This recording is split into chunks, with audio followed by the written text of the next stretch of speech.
All right.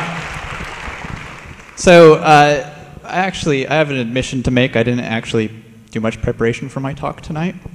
I recruited the internet, and they will make this slide come up. I recruited 700 or so strangers to help write my slides, and so I gave those, and I did that through Amazon's Mechanical Turk.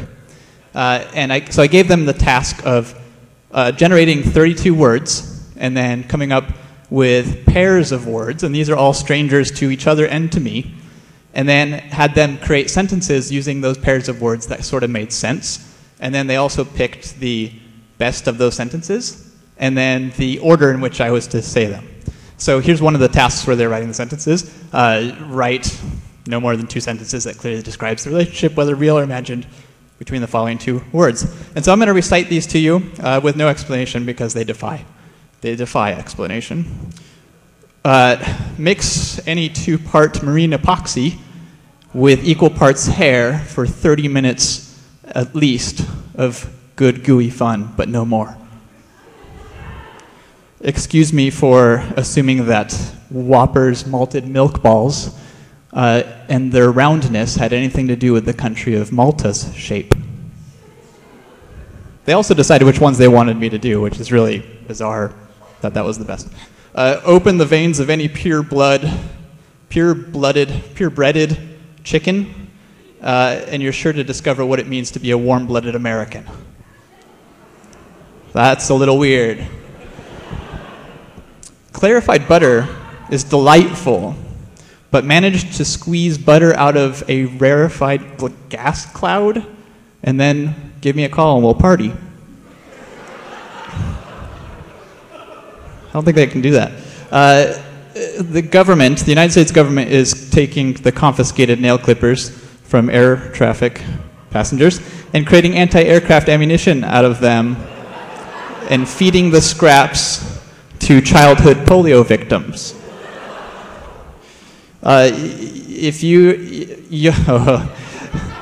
get your variegated Ecuadorian skunk-tailed rat away from my fudgesicles before I scissor its crinkly nose off. I like the use of scissor on that one. Nobody ever thought about trout aerodynamics until you managed to throw one off the balcony and kill a man. That's one of the best, I admit. I was going to do these in voices too. The hospital smells loiter in my nose as I puzzle over why I'm wearing your shoes, I'm shaved, and I'm naked, and you're covered in mud-caked fur. There's some backstory there, I'm sure. Don't let these skinny arms fool you into thinking that I won't plow my fat hands into your beady eyes.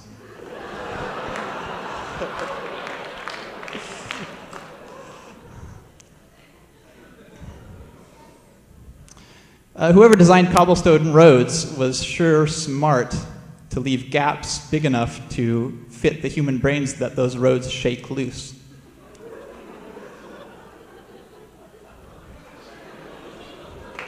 You better drink a pint of olive oil before we go scuba diving again, unless you want to get stuck in your wetsuit like last time.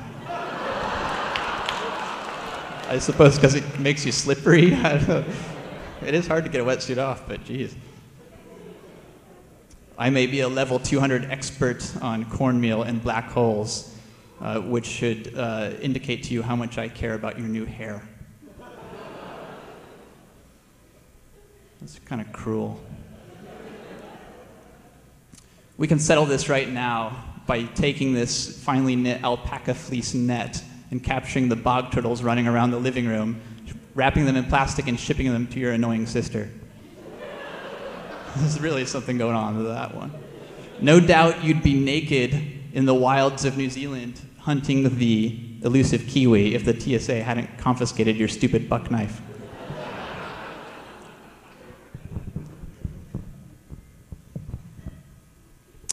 I agree, elephantitis really sucks, the fact that you have it in your legs, but it's pretty far-fetched to assume that any company is going to create hosiery just for you.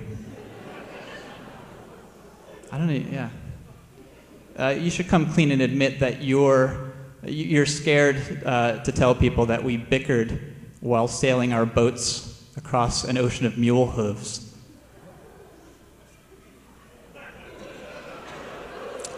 I'm just going to squeeze a few dollops of oil out of these duck glands and spread them across the ceiling fan blades so that we can really set the mood. Thank you, everybody. Have a good night.